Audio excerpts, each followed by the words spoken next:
Krystal, what are you taking a look at? Well, guys, over the weekend, 30-some members of a white nationalist group were arrested after packing into the back of a U-Haul wearing matching uniforms, toting riot shields and at least one smoke grenade, and headed to a pride event. Last week, a man called 911 on himself after showing up at a Supreme Court justice's house with a gun, a knife, zip ties, and, according to himself, an intent to murder. Upset over a looming abortion decision and gun debates fueled his crazed actions.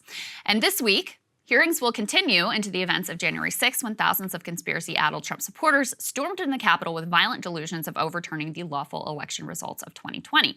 Now listen, every era has their wrongdoers, their villains, their criminals, the conspiracy theorists, their cranks, their chaos agents, all of that.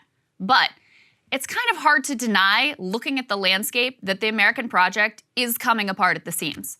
Taken together with 100 other signs that I could point to, these are dispatches from a fracturing nation. Try to take a step back from the details of the riots and the rising political violence and the existential cultural battles. Try to view all of this as if you were an outside observer or, say, a historian. It's really not hard to figure out what's going on that has led us to this point of precarious rupture. The middle class has been hollowed out. Inequality has grown to its most extreme levels in history.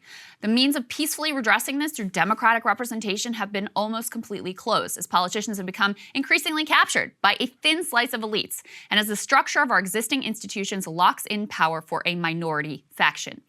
Then, add in the specific details of our current economic stress, the high inflation driven by the most critical items for working class families, gas, food, rent, and you have got yourself a real powder keg. Now, the signs of our failing state are all over our economic data. We call ourselves a rich nation. Of course, in certain ways we are. But why then do we have the highest level of credit card debt in history? Why then do half of all families struggle to feed their kids? Why do so many struggle to afford even a minor emergency? Why do we cycle through bubbles and recessions at an accelerating clip? The signs of our failing state are also written all over our communities and all over our streets. The tent cities within every city, the rise in senseless violence, the epidemic of addiction murdering tens of thousands of our fellow citizens. The mechanisms of our democracy are failing.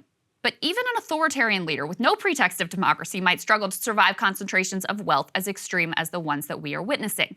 But upending the political order through mass action, well, that requires the masses to be on one side against the system and its representatives, which have created this intolerable situation. The Wall Street financiers, the corporate CEOs, their media enablers, and the politicians who serve as their tools to keep all of the gains flowing to the top.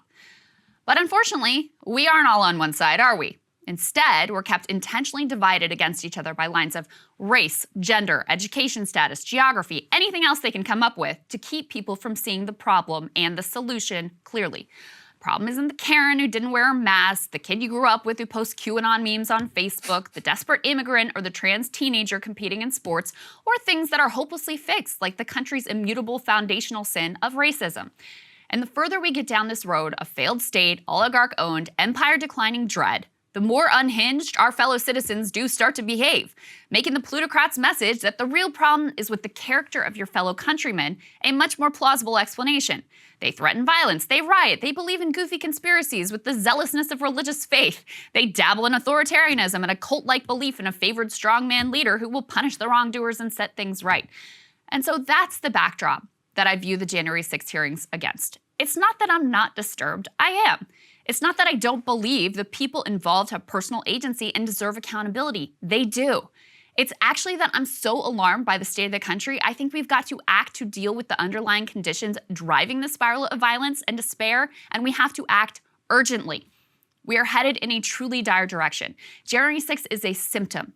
And when you're dealing with a grave illness, you do deal with the symptoms, don't get me wrong. We've done some of that. The Justice Department has charged some 800 people. Media outlets have dug into the details of what transpired, compiling footage into montages of the most violent and menacing acts of the day. The government's laying out in detail what some of the main instigators from the Oath Keepers and Proud Boys did to help instigate the lawlessness. But what you've really got to focus your energy on is the root of the problem. And it's really not complicated. The problem is a wildly unfair distribution of resources. America has always gotten away with a higher level of inequality than other countries because, frankly, we have a lot of powerful mythology around our meritocracy and the American dream. We convinced people that if they were struggling, it was because of their own failing, not a problem that required collective action and government redress. This was as much of a fairy tale story as the mythology of like divine right or of the caste system. All human inventions to explain radically unfair distributions of wealth and income. And don't get me wrong, there are plenty who believe in the powerful American fairy tale still. But after the banks destroyed the economy and got bailed out and regular Americans got the shaft, it became a lot harder not to see through those layers of bullshit that we've been fed for years. So that's why I do roll my eyes a little bit at the January 6th hearings. Where is this energy for the corporate criminals jacking up prices just because they can? Where's this level of political outrage and the 20 million viewers for the Wall Street villains buying up entire communities and pushing more people onto the street? Where is the multimedia production for the crooks who knowingly profited off of creating a mass addiction epidemic? Over the fossil fuel executives who've known for decades about the climate crisis and lied and covered up the truth? Where is the commission to help us understand how our whole government was captured by the very top and every institution is run almost exclusively for their benefit? Because guys, the future here looks pretty grim. But none of the coming clashes, unraveling, and potential violence, none of that's written in stone. We know how to handle moments just like this because we as a nation have done it before. We did it in a similar moment of instability when fascism was on the march around the globe. We responded, forging an entirely new economic order here at home. The New Deal order. Roosevelt was explicit that his goal was to be radical for a generation in order to rescue the country and prevent revolution, and it worked. Backed by labor activists and trade unions and the masses, we created decades of solid working class, middle class stability.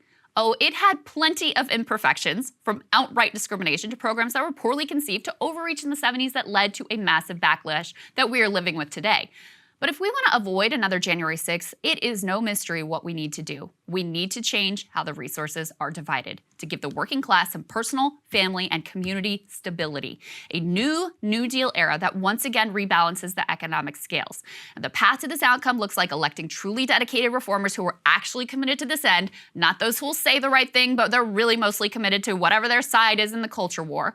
We need a robust union movement that provides a mechanism for power in the workplace and an organized method for holding those elected officials accountable. We need media that is beholden to the masses and not to the corporate crooks. We need you to remember who the real enemies are.